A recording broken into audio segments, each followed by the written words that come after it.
are checked into the hospital, and I have been hooked up to all kinds of wires and lovely stuff. We are listening to the baby's heart rate right now. What is it, Daddy? Can you see? 161. They just came in and checked me, and I am at only 1 centimeter dilated, and it is 9:15 in the morning.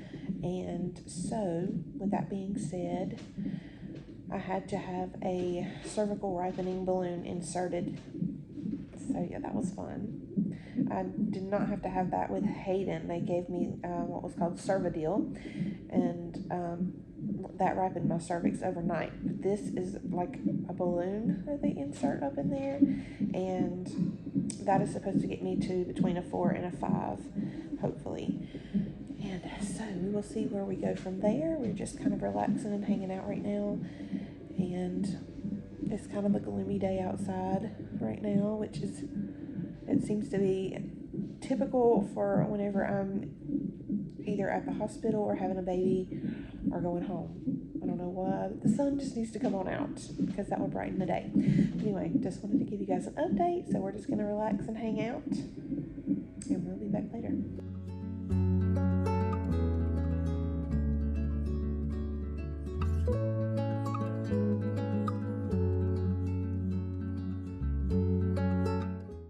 All right, you guys, 12:41, and the bulb is out, and I am dilated to a 4.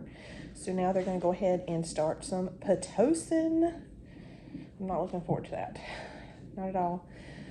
And yeah, so moving along. My contractions are about 2 to 3 minutes apart, feeling them, and it's moving along. I'm excited. I did get to have lunch. I was excited about that because I missed breakfast. I was trying to hurry up and get things done this morning. All right, check back later. What's up, you guys? 4:30, and I just got my epidural. Nurse checked me, and I was dilated to a 7 on the outside, but in closer in my cervix, I'm only dilated to a 5. And she said that that was common for a 3rd baby, and now they have turned my Pitocin way up since I got the epidural, so I can tolerate that. And hopefully we're gonna have a baby soon. I'm so excited.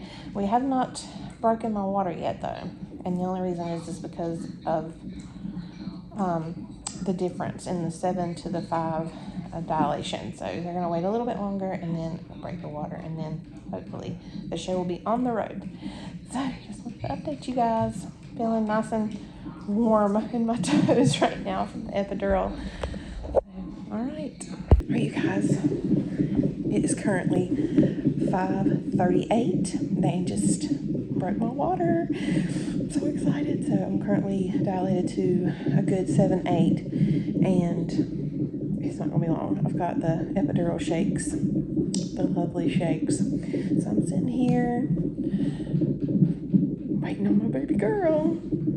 So excited.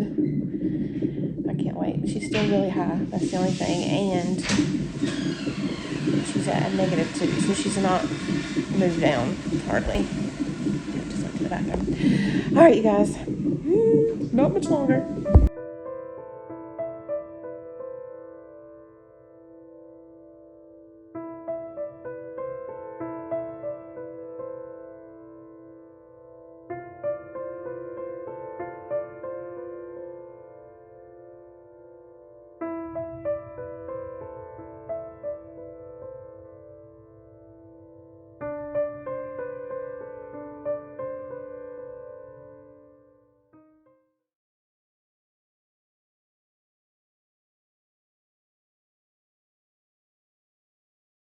Thing. That's why I flipped around, because there was not too much of me. Can you see it?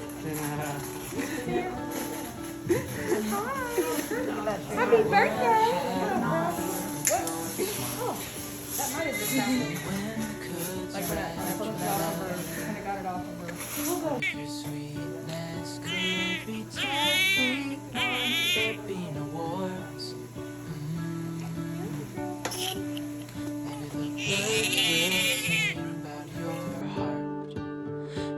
Trees will whisper the word. Maybe the sun will spread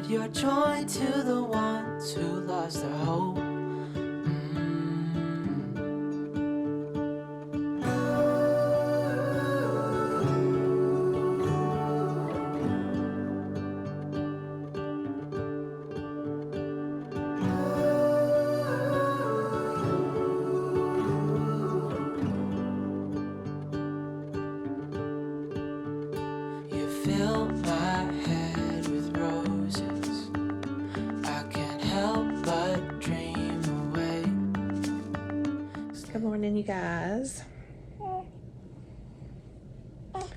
It's been a hot minute since you've seen my face. A lot has transpired.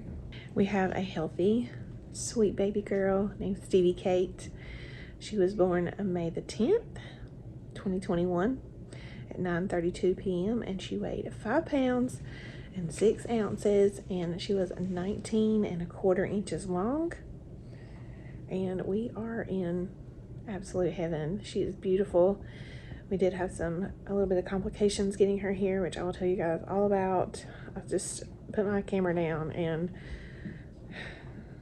I just had to go into mommy mode because I was full of emotions and I just couldn't handle vlogging anymore. So I hope y'all will forgive me. All right, so they just called for my lunch order. So I'm going to try to tell you guys really quick what exactly happened. And it was really crazy. Never expected that to happen. And I'm still shocked that it did. So I got all the way dilated to a 7. It was 7 on the outside and a 5 on the inside, I believe. And she said that was typical for my cervix to dilate kind of in a cone shape, I guess you could say, to be thinner, coned into the inside.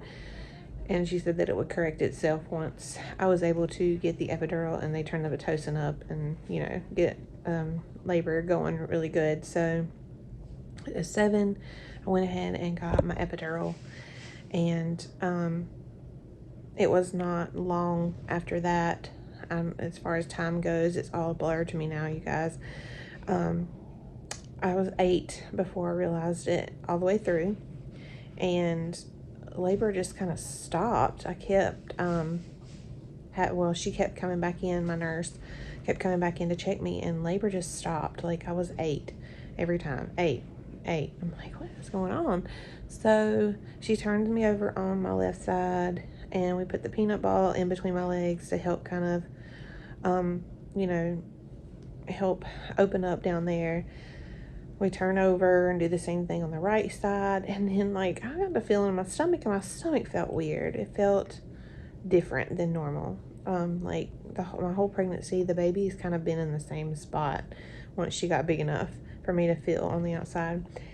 And I couldn't feel her bottom anymore. I was like, this is really weird. Either she's dropped really low, which that was kind of what we were waiting on as well, or she moved. It's okay. What's wrong? It's alright. Alright, sorry. So at that point, I went ahead and called my nurse back in, and I just told her I felt something's different. Something's not right. And so she checked me again, and sure enough, she couldn't feel her head.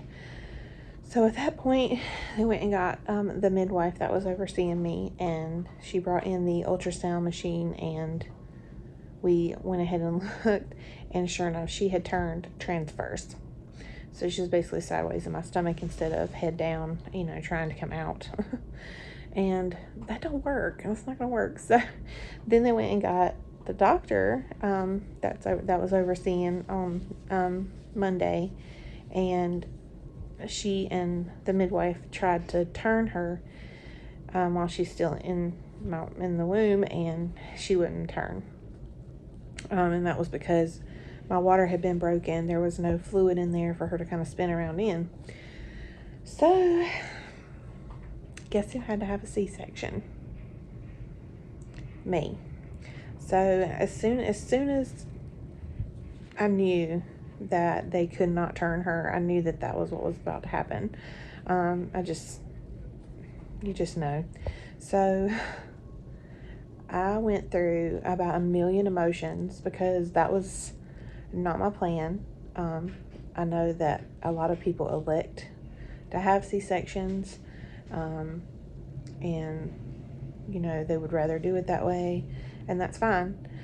I just did not have that in my mind. I did not have that in my birth plan that was in my head, You know, you can't plan these things. Sometimes things happen and you just have to roll with it.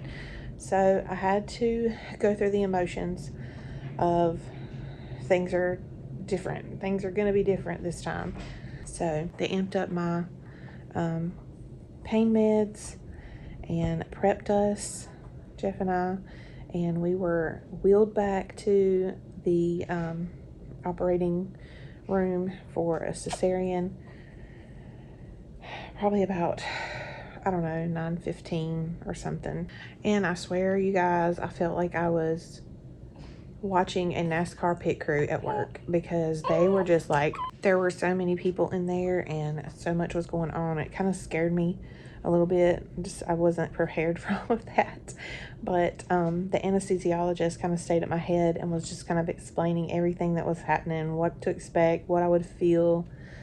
And that like really kind of put me at ease. But even though physically I was numb, emotionally I was numb as well. Like I couldn't react. Like my whole face was just blank, and I didn't know how to react. I didn't know to cry. It was a lot, and it was so fast.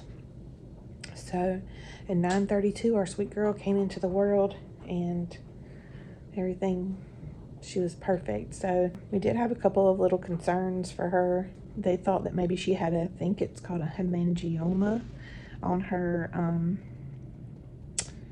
right side, on her back, because she had some raised, she had a raised area that was red on her back, and they thought for sure that it was a hemangioma. I hope I'm saying that correctly. So they wanted to have that ultrasounded. They wanted to have that ultrasounded. Is that right? And so they did that. It came back negative. They did some lab work. All that came back negative. And turns out what we feel like it is where she was transverse. Every time I would have a contraction, once she was transverse, it was kind of pulling her down. So it was sort of like sucking her skin down like the birth canal, trying to take her out that way, and it just isn't going to work. So anyway, now it just looks like a great big bruise, and it's slowly going away. Praise the Lord. So that was good. She did have a little bit of gargling. I think that has all kind of disappeared. And then the last thing was her hips were loose, which they're going to monitor that and ultrasound that at her appointment when she goes, or they're going to schedule her when we take her in for her first pediatric appointment.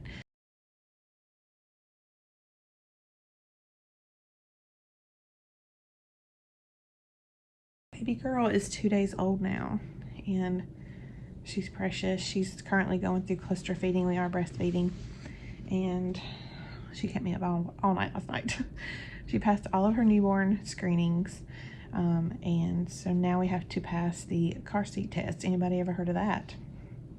I had not. So apparently babies who weigh a certain amount, like less than 5 pounds and whatever ounces, have to pass a car seat test in order to be discharged. So we're waiting on Daddy to get here. It's currently 9 o'clock, or 5 after 9 on Wednesday, May the 12th, and we're waiting on Daddy to get here with the car seat so we can see if she passes the car seat test, and then we may, fingers crossed, may get to go home today. What is it? You're so mad. So mad. So mad. So mad.